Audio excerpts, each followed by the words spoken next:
My family and I, we're the owners of the Toadstool Bookshops in southern New Hampshire, and we're the, thank you, wow. I mean, I feel like Taylor Swift, my God, thank you guys. We're super, super honored to be here. Thank you very much, Sandy, for inviting us. It's a real pleasure to be here with all of you guys.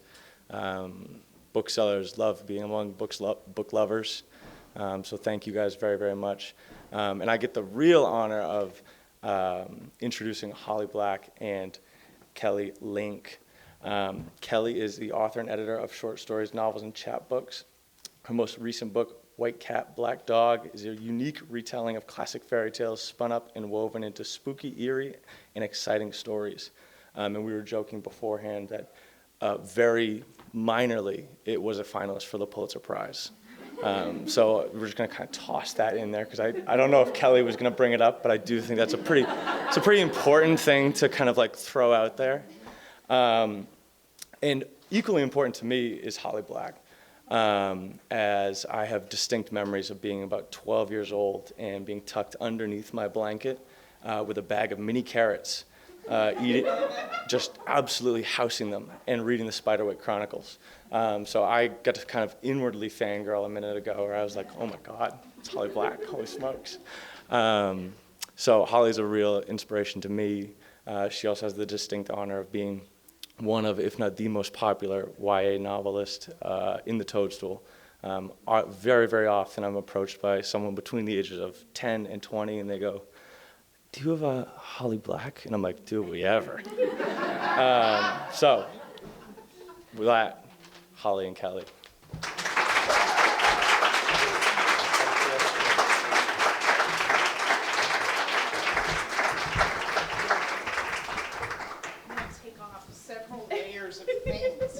I will put them on as she takes them off. All right, we're gonna rearrange ourselves. You gonna stand or? I think we're gonna sit. Yeah.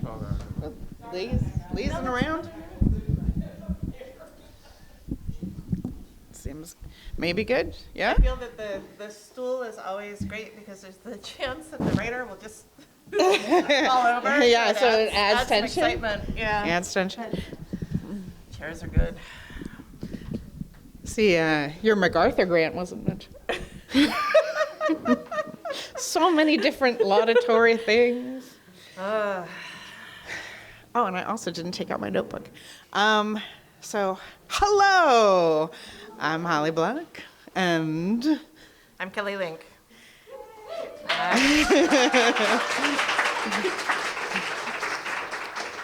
And we drove up together from Massachusetts, and on the way talked a little bit about what we might talk about with y'all. We're gonna talk to each other, but also happy to talk to you back and forth or sequentially as seems fitting. We'll hit a yelling it out portion in which everybody just yells out a question, which does not have to be about our work. It can just be a question. So, all right, here's my first question for you, which is that you are at an interesting point right now where White Cat, Black Dog is just about to come out in paperback, is that right? In a bit, yeah. In a bit? Yeah, in a bit. And then in a bit, your debut novel, Book of Love, is coming to us. And you know, this is after a period of, you know, maybe not having some stuff out for a while, and now it's just been one thing and then the next thing and then the next thing. So how are you feeling? Okay. I mean, this is true for both of us, that you have, as of like a year ago, you are now writing adult novels as well as young adult and middle grade, and you have a picture book coming out in a couple of weeks. Oh, my first picture book. Yeah.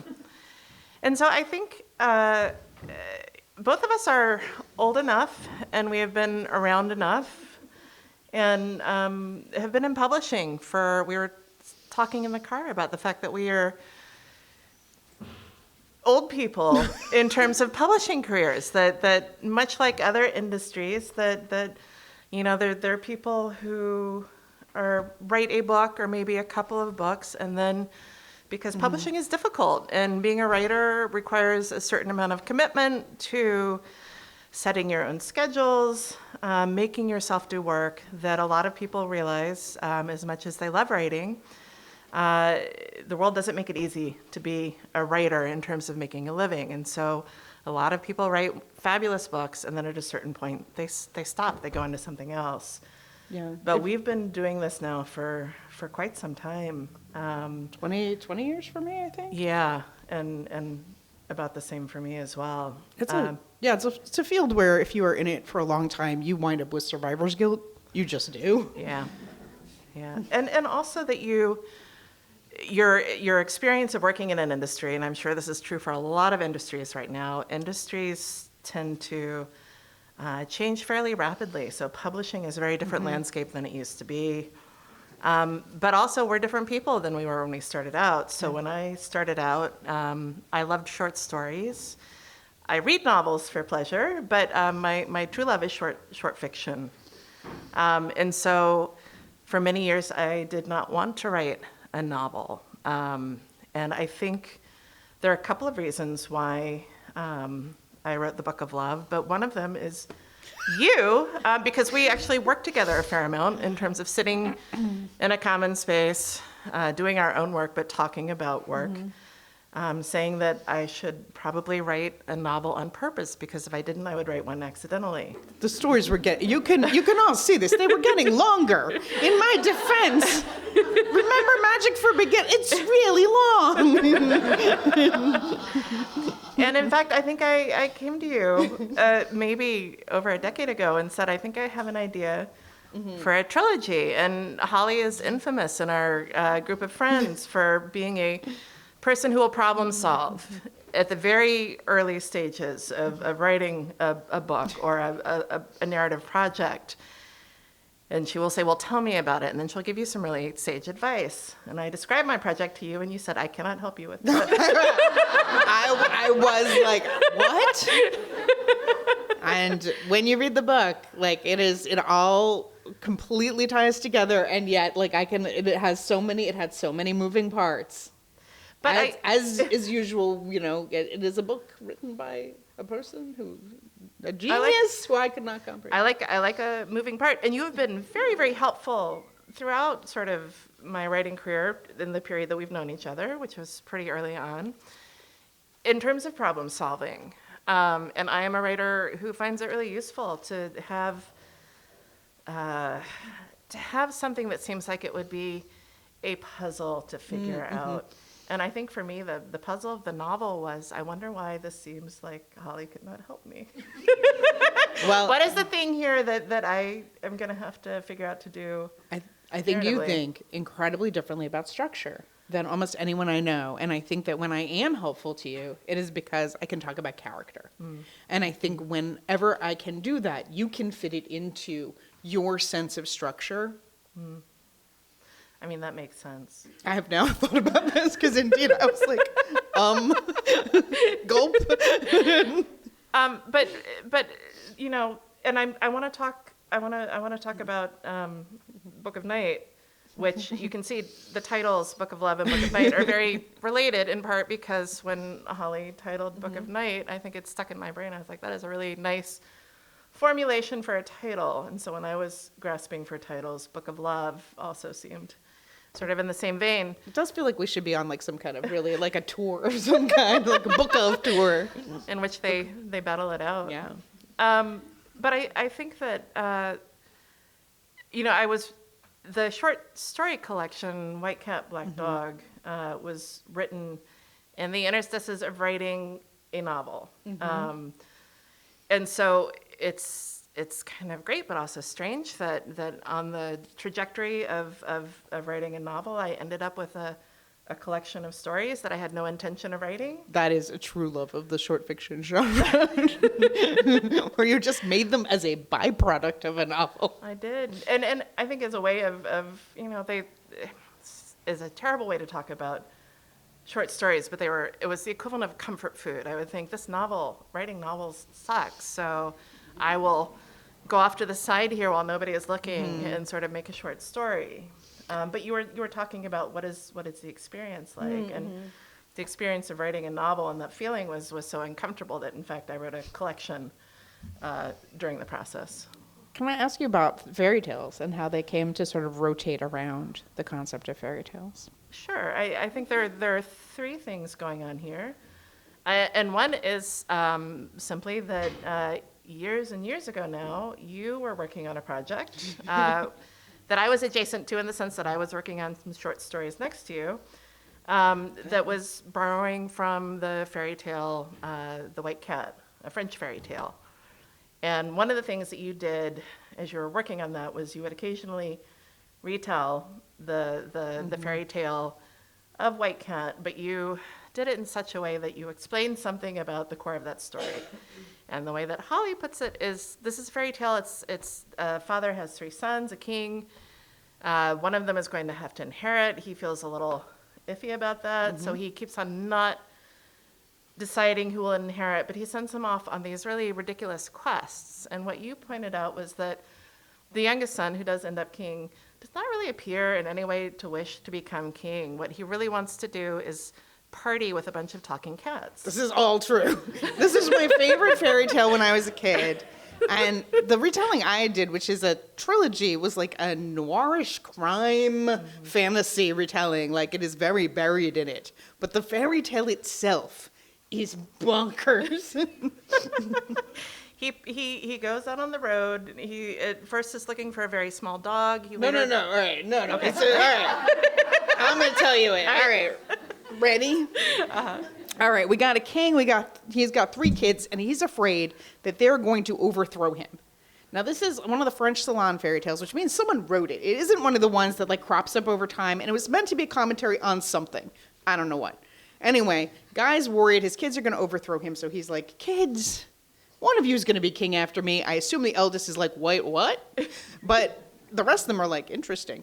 And so he says, whosoever should bring me the finest piece of muslin will be king after me. And so they go out, and, you know, the older brothers are buying and selling finer and finer pieces of cloth. The youngest brother, however, who is not the sharpest knife in a drawer, gets lost in the woods in the rain.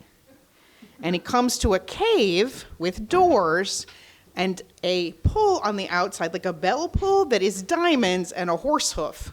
And he's like, ding, ding. The cave doors open, and there are disembodied hands holding torches. And he's like, warm and dry, and I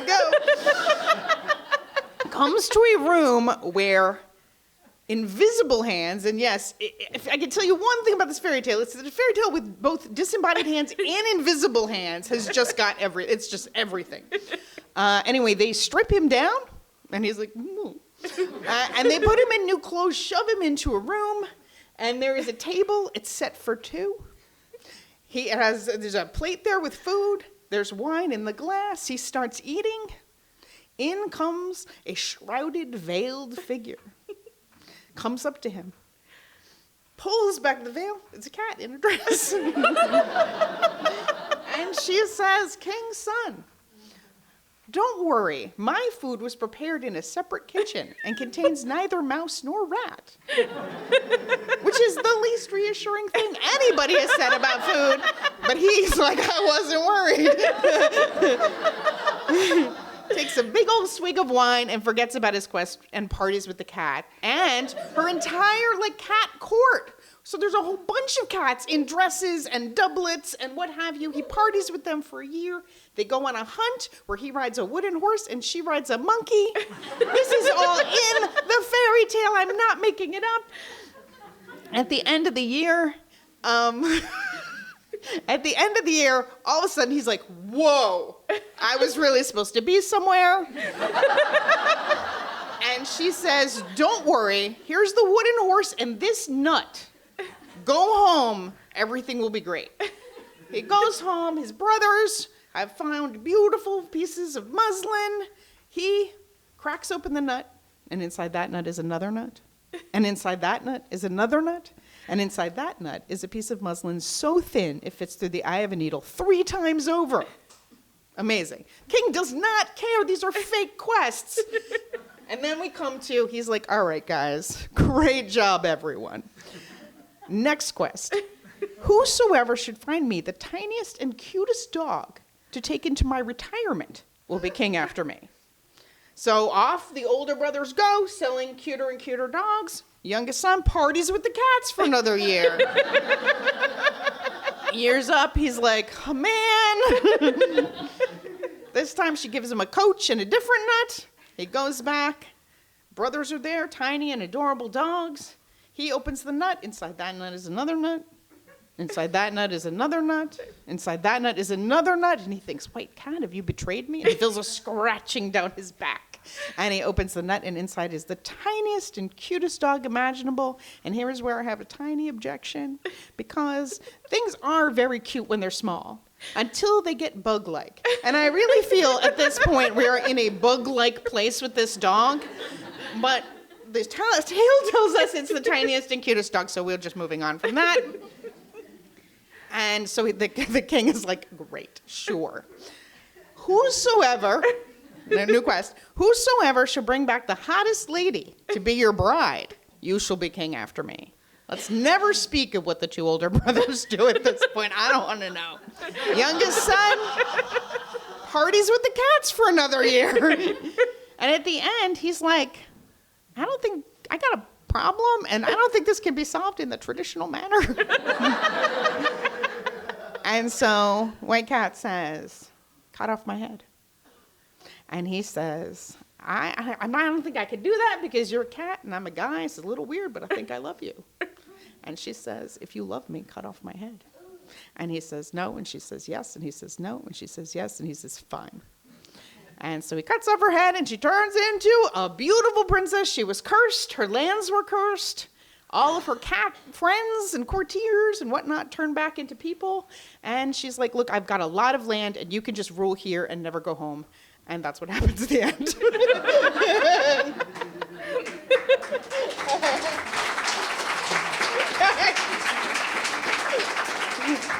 I have told it a lot. But you see why I thought this really, this version does not exist on paper yet, and I think you should rate it at some point. But it gave me a doorway into thinking about fairy tales in a more contemporary way.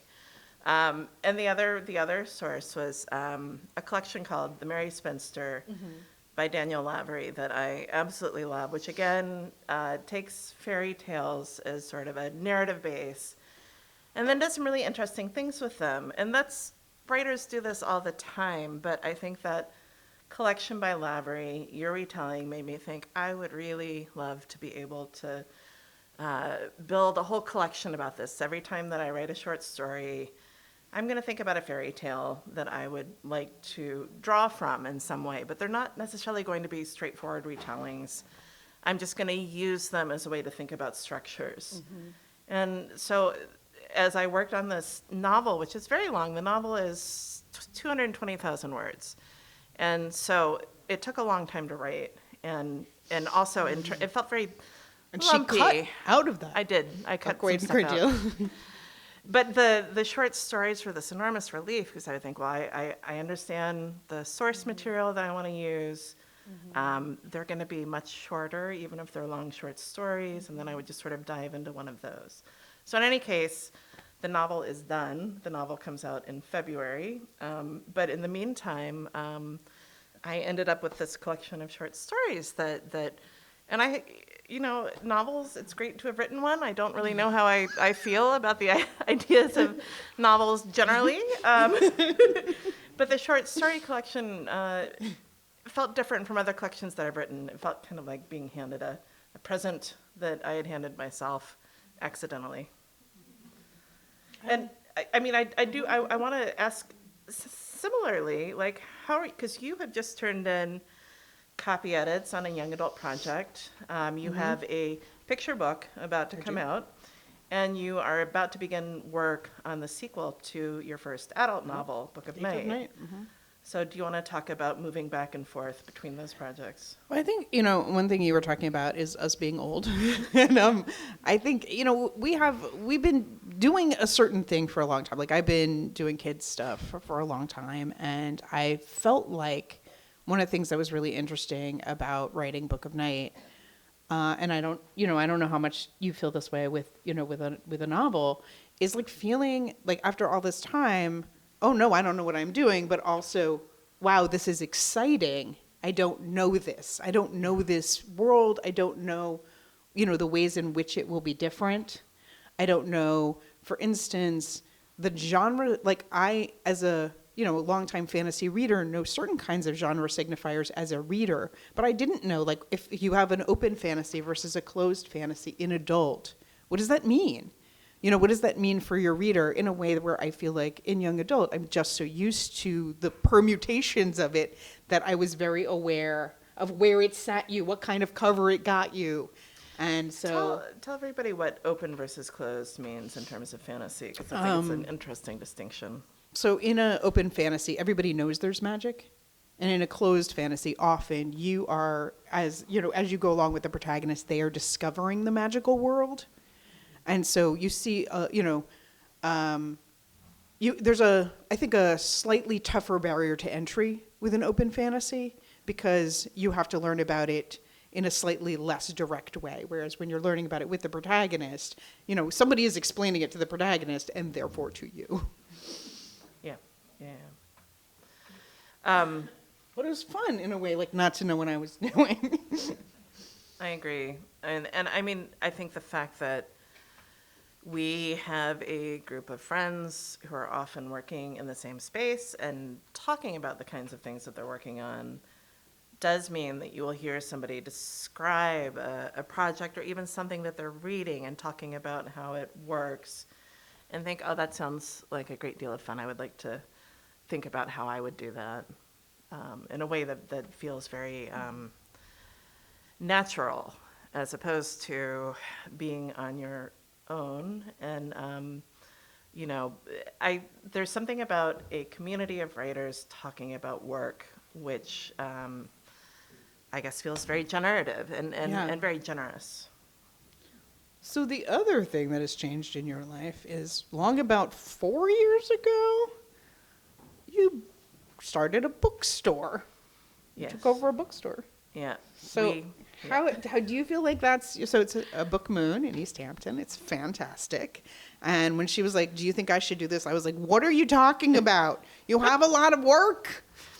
And yet I really do feel like it made you really happy. She was like, we've been stockpiling books just in case we bought a bookstore secretly. And I was like, well, I guess you're buying a bookstore then. Oh my God. When my husband and I first moved to Northampton, there was a bookstore which also had the moon in the title that we tried to buy and Really? didn't buy. Yeah, it was in downtown. It's long gone now. The people who took it over, it was there for a couple of years. Anyway, my husband and I had met working in a bookstore. We both loved that work. I think we had thought we were at the point in our lives where that was never going to happen. And then in East Hampton, where we also have been running a small press, a small bookstore came up for sale. It's maybe 400 feet square with a basement. Because I had gotten some money from the MacArthur Foundation, and we'd been talking about how to use that way in a way that felt sideways from writing career, that we wanted to do something that felt more community facing. And so we took over this bookstore space, and then about 3 months later, we were in a pandemic, which sucked, but also it meant that while the store was closed, the community of East Hampton really did want a bookstore to stay in the area.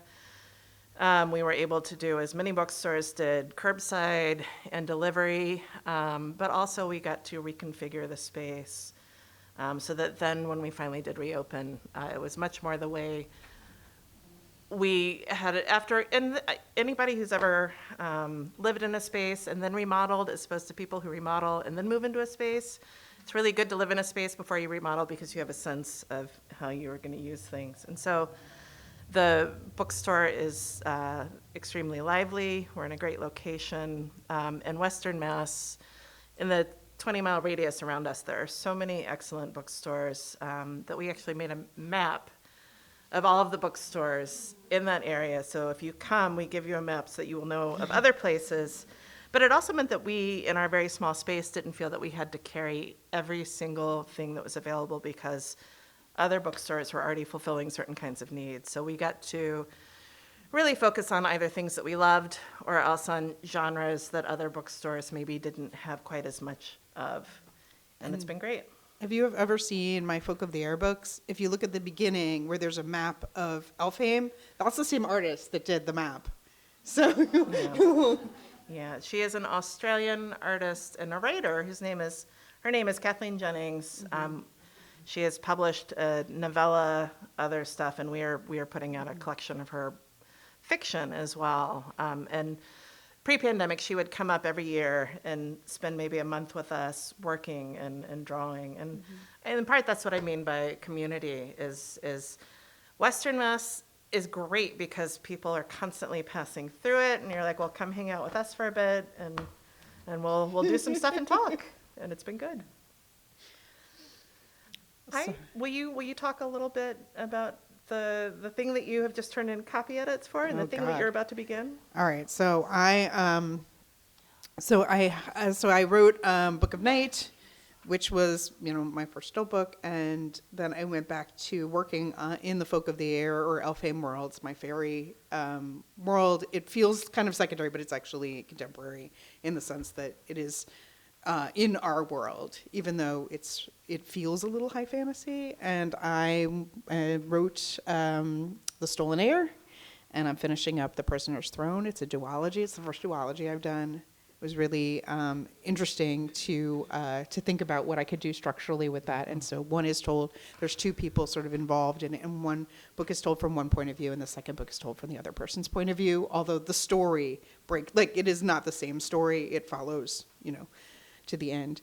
And so that was interesting. I just, rewrote a bunch of the ending copy edits. Editor loves that. We'll see if I can keep my hands off it when I get it back for the one page. And now once I stop rewriting it, I have to start the sequel to Book of Night, which is called Thief of Night. And I have a plan. When I was saying, I was like, listen, I love sticky notes. I love a highlighter. I love structure. I love a plan. And I'm a terrible outliner. Like, I will outline a book, and all you can know about that outline is nothing in it will be in the book. Like, at least I have figured out, a list of things that won't be in the book. And so this time, though, I'm determined to be different. And if she's laughing, it's because I always have a scheme for how I'm going to fix all my writing problems. Well, this is today's scheme. I'm going to learn how to outline. I have a theory. I feel like I am so relieved when I have an idea of what could happen in a book that I just jump in. So I'm going to go over this outline now many more times. And I think this could work because I don't know if you have a friend who, you come to a terrible realization. Like, for instance, you're like, remember our mutual friends? They're terrible people. And she's always like, oh, you didn't know that?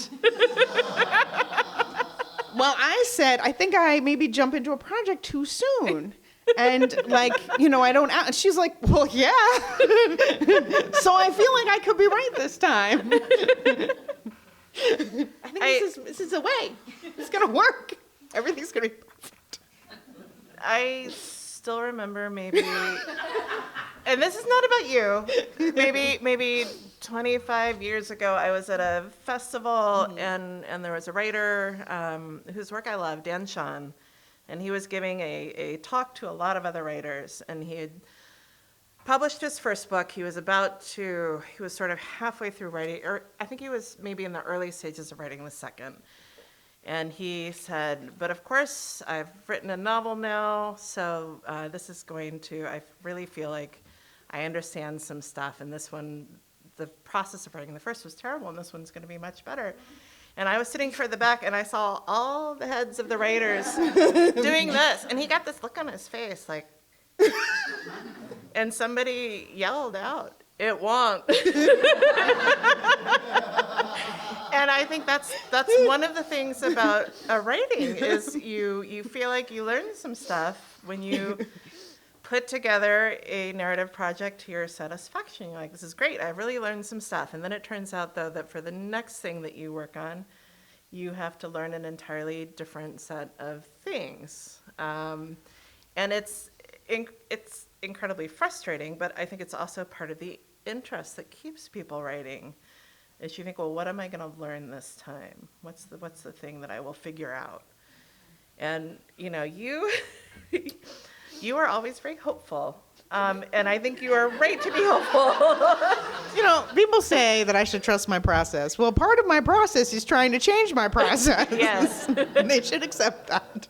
Well, and I also think it leads to really interesting places in your work. I just think that the for whatever reason, the process is always going to be hard in some way, and part of being a writer or somebody doing creative work, which you are the one who imposes all of the rules and the structures for doing that work, is you may in fact have avoided the problems of last time, but there will be some new exciting problems. Kelly has reasons to be skeptical. So we were on a writing retreat together in Greece when I was writing the beginning of Book of Night, and each day I would produce a different first chapter with new characters and a new magic system. Yeah. And she would be like, all right, great, chapter 2 tomorrow. And by night I would burn it down and write a new one. This happened for like 5 days, 6 days. Longer than that. But it felt very Greek myth. It felt like Penelope taking apart her weaving every night, because Holly works very late into the early morning. I would go to bed around 1. She would be working on a thing. I would see her again at maybe 2 in the afternoon. And she'd say, well, I have a new beginning. And I think I left you last night and you were doing more of the work that I had already read. And they were all great. But I think it was that thing where they were great, but not the right great that you needed to move forward. You have reasons for skepticism is all I'm saying. And this is why it's good to have people that you work with, is because they have a sense of the history of your working methods in ways that's good. Do you feel like any of your stories, because you have written them in very different ways, over different periods of time, some of them very quickly, some of them over a very long period. Do you feel like you have a weirdest move with these? I think the weirdest move is probably the one that I find the most useful historically, which is beginning with an ending, which is sort of the opposite of the thing that you do. That I mean, in the sense that and what it does mean for me is many times my opening is variable. I think, well, I'll try out this approach, but I do almost always begin with having a sense of what will happen at the ending. To the point now when I work, I often will write down that ending. Sometimes pretty much just write the ending as it later is when I hit it, and other times sort of an outline of the things that I know I want to happen there. But that, for me, to have a sense of my destination, for me it's much more like a road trip, in which I know where I want to end up, and then figuring out sort of the avenue by which and who the people are who are going to end up at that ending. And you'll even know like the last line potentially. I do. Right? I usually know the last line before I'm starting. And it may be because I don't actually like writing that much, and so I have to have the sense that there's something that I feel is really good at the end that I will try and reach. No writer likes writing. We know a couple who at least like the early stages of writing, but That's true. I think people either like drafting or revising, and I think it's very rare that somebody likes both. and I feel, although maybe we feel this way because we are this way, revision it's much better if you like revision because you're going to have to do so much of it. I don't know. I would love to like drafting. I mean, I love revision. It's true, but I feel like it's like, you know, cleaning the toilet. You're not going to make it worse. That is a metaphor for writing and revision that I think I will hold on to. I don't have a watch on my body, so I don't know where we are time-wise. All right. Well, perhaps we should talk to our friends here. And before, as y'all are formulating questions, many questions, one of the things that I've really loved listening to you talk about, or any writer talk about, is the best or worst writing advice that you've ever gotten.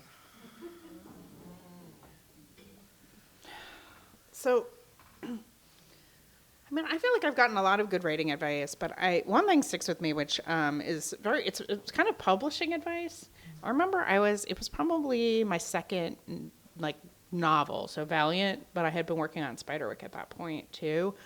And it was Jane Yolen who was like, I'm just not going to get this done. It's not going to be right. I don't have time. And she said, push it back. And I thought, you're Jane Yolen, like, and I'm me, like, good job. Yeah, sure, you can do that. But, you know, she said, look, this is going to be out under your name forever. And, you know, you need to take the time you need to take. And it was like really hard advice to hear because I'm a people pleaser and I wanted to get things done. And like, but it has really stuck with me about the idea that the thing has to be right. It really has to be right. And you have to do whatever you can do to make it right.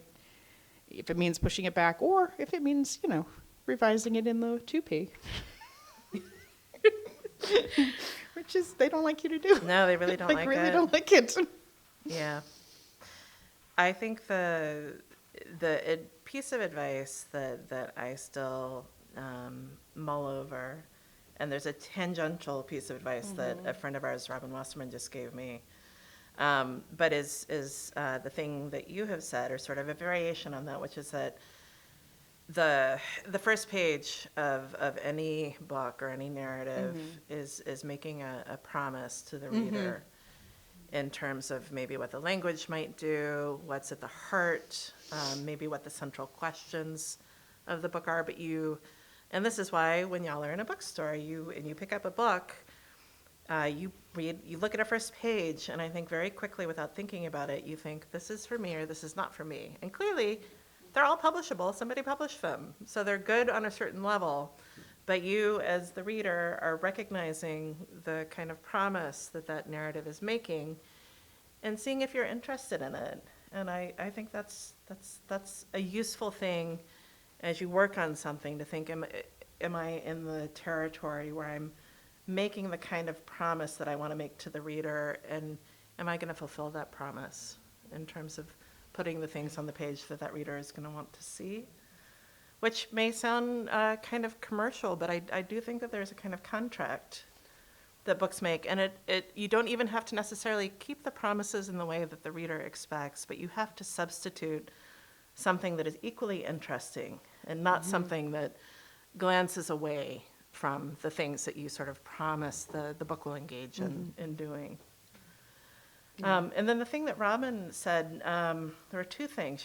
She mentioned, we were emailing each other, and she said that she had been at a residency with a bunch of different kinds of artists. And so there was a husband and a wife who worked together, and every morning they would either draw a shape or even make their bodies into a shape that asked a question that they wanted to look at in terms of their work.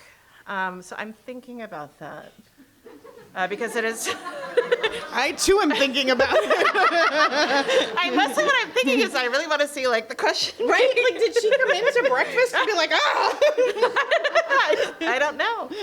And the other was, I think she was paraphrasing something that Philip Roth says, which is that the artist should be able to express the dream of the thing that the book is. So that, and again, I think it's that question, what's at the heart of the book? You know, what is not the thing that's on the page, but what is the dream of the thing on the page? What is maybe the mood, which we sometimes think about, the tonal like the quality texture or the mood, of, the like, texture. It's So I'm part of the thinking about promise in that. some ways, Yeah. right? Yeah. Certain kinds of things can happen in different kind of textured novels. Yes, absolutely. So are there any questions? I'm a high school English teacher, and I would love to be able to teach my students to love revision. So I don't know if you have any great ideas there. I tried something this year that I kind of liked, which was that I used speech to text to just tell the Goldilocks story, and no edits, nothing, broke it up into little chunks, and I gave the document as a shared document to everybody, and they were assigned a different box to revise. And some kids could barely punctuate it, and other kids started turning Goldilocks into a space alien. And there was just really interesting stuff that went on there, but I'm just wondering if you have any ideas about how to kind of excite people about that revision process, which I find for so many people, they just feel like, well, I wrote it, didn't I? Isn't that enough? I mean, I think that one thing that's hard is not knowing what's wrong, right? And so I think it is very hard. Like if I finish a book and then I immediately went into revisions, I think that would be really hard. And like part of it is, I think, workshopping. And I think, especially teenagers, I have taught at a lot of teenage writing workshops, and they are actually wonderful critiquers of each other. They are better critiquers than they are writers often. Because they know, well, because they actually, and this is, I'm not at all being like, they are often very cognizant of what makes a story good. They're just maybe not capable of actually getting to it yet. They have that gap in ability, but they see the like what it should be often very, very clearly. And I wonder, especially with a piece of writing, if you would feel like if you teaching somebody how to critique is actually an incredibly useful skill, because I think a lot of times we think critique is mean, and critique should be generous. It should be fun. It should make you laugh. Like it should be about trying to get at the thing you're really trying to do. And like, if you could do little mini workshops with them, with each other, that would be my suggestion, because it would give them a thing to revise too. Like to see, oh, this part doesn't make sense. That's impossible to see often on your own when you've just finished it, especially as an early stage writer. And a thing that we still do with each other, and not necessarily even when we've read each other's work, but we'll say, well, I'm working on this thing in this genre, and here is a scenario. It is very useful for them to read each other's work, but somebody also can just throw a question out to the group. Say, I feel like I have an issue here. Like there's something that's not working here. Here's the setup. This is not working. And then the language that we use is, does anybody have any bad ideas? Yeah, And to say, and then somebody will say, I have a terrible idea. And terrible ideas are often really interesting. They're outsized, so they're very dramatic. And also because you're saying that they're not specifically a good idea or a safe idea, they are much easier for the person hearing them to sort of take and make their own and think, oh, why would somebody suggest that? Oh, maybe there's a way to use that in a way that actually makes sense. So the bad idea is it's fun. It makes it much more fun. The other thing that I often do at the start of a workshop is have people make a list of things that they love in stories. And they can be kinds of characters, kinds of relationships, specific settings. And it might be useful in revision to say, all right, make a list of things that you love in stories. What are things where if you know this is going to be in a story that you're really excited? And then have everybody make the list, share the list, and then go back to their own work and say, well, did I do any, like, is there space for me to do some of these things that I find pleasurable when I read? Because I think often there's a sense that the writing that you're doing is not dutiful, but it's meant to do some kind of work. And so it's very hard to access the idea that writing should be pleasurable, should be about things that people find pleasurable in fiction. And it feels like being given permission when you think, oh, I could actually do some stuff that's really fun in these stories. And talking about, if they're writing in a particular genre, like a fairy tale, what do fairy tales do that's really, what do you love best about fairy tales? What are the things that happen in fairy tales, like transformation, like all of that kind of stuff. So sort of talking about possibilities that actually excite them as opposed to, that might dove into the work that they're already doing, as opposed to things that they feel that they did that they kind of like, that they now feel they might have to change. Right. Yeah. I really admire the way each of you thinks and your creativity and the ideas and how I turn the page and I think, oh, for God's sake, I didn't see that coming. And I'm interested to know, where does that come from? What nurtures that? What were you like when you were kids? Were you like players, imaginative play? Were you readers? Where does it come from? How do you get to be like that?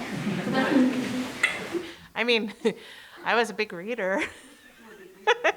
Yeah, I was a kid who would be sitting there reading a book and my mouth would be open because I had forgotten to close it. So I was sort of, but I think also the sense that, I think there's, again, it's about a kind of permission that this is not just work, but it has to be work that you find pleasurable to a certain extent. You know, we are not performing surgery. And so I think there's something that feels great about the sense that the stakes are very personal, that we get to investigate the things that we are most interested in, that we get to play with language, you know, all of that stuff. And I think all kids have that. And so retaining that feeling that language is play, that story, thinking about story and narrative is an interesting work. And then I think realizing how big narrative is in terms of our lives, you know, that in both good and bad ways, families have stories, individuals tell themselves stories or present stories about themselves to people. Corporations use narratives, politicians, just being aware of narrative and how it operates in the world is interesting to sort of think about. Yeah, I think, I would agree. I was thinking that I read a lot, but I was also a big collaborative storyteller. First, I had played dolls for a long time. I wrote a whole book about what it's like when your friends stop playing dolls and you don't want to, and how we often think of that as being very childish, but collaborative storytelling is a thing that we can enjoy. And then I went on to play Dungeons and Dragons. But I think we rate the books we want to read. Hopefully. Hello. Hi. Good. I have a question for both of you about Book of Night and Book of Love, respectively. If each of those books were a perfume, what would it smell like, and what would the ingredients be, and what would it be called? Well, I guess it'd be called the names of the books, but what would be your vibe, you know? This is interesting because actually Kelly is a big perfume aficionado. You know a lot about perfume. I wouldn't say I know a lot compared to people who actually do know a lot, but I do really love perfumes. I am interested in the way that perfumes are different according to skin chemistry. And I use perfume the same way that I use music to sort of establish a mental space in which I can pick up work that I may have put down for a while. And so there is a perfume that I sort of associate with the Book of Love because it's a perfume that I used pretty much the entire time that I was writing it. I think I'm wearing it today. It's a terrible name. It's called Orgasmo. And it's a perfume maker, an Italian perfume maker, Hildy Soliani, who makes mostly gourmands. And so it's sort of an almond perfume. And I found that, it was a good working perfume.